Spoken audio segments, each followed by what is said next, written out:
ప్రముఖ ప్రవాస భారతీయుడు తొలిసారిగా బ్రిటన్ హౌస్ ఆఫ్ లార్డ్స్ కు ఎన్నికైన తెలుగు బిడ్డ ఉదయ్ నాగరాజ్ కు న్యూఢిల్లీలో నిర్వహించిన సన్మాన కార్యక్రమంలో పాల్గొన్న కేటీఆర్, రాజ్యసభ సభ్యులు వద్దిరాజు రవిచంద్ర, దామోదర్ రావు, మాజీ మంత్రి MLA Jagadish Reddy, party senior నాయకుడు జాన్సన్ నాయక్ తదితరులు.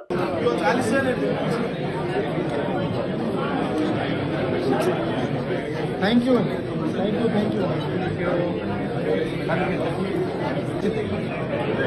I know you. I've seen you somewhere. How are you, sir?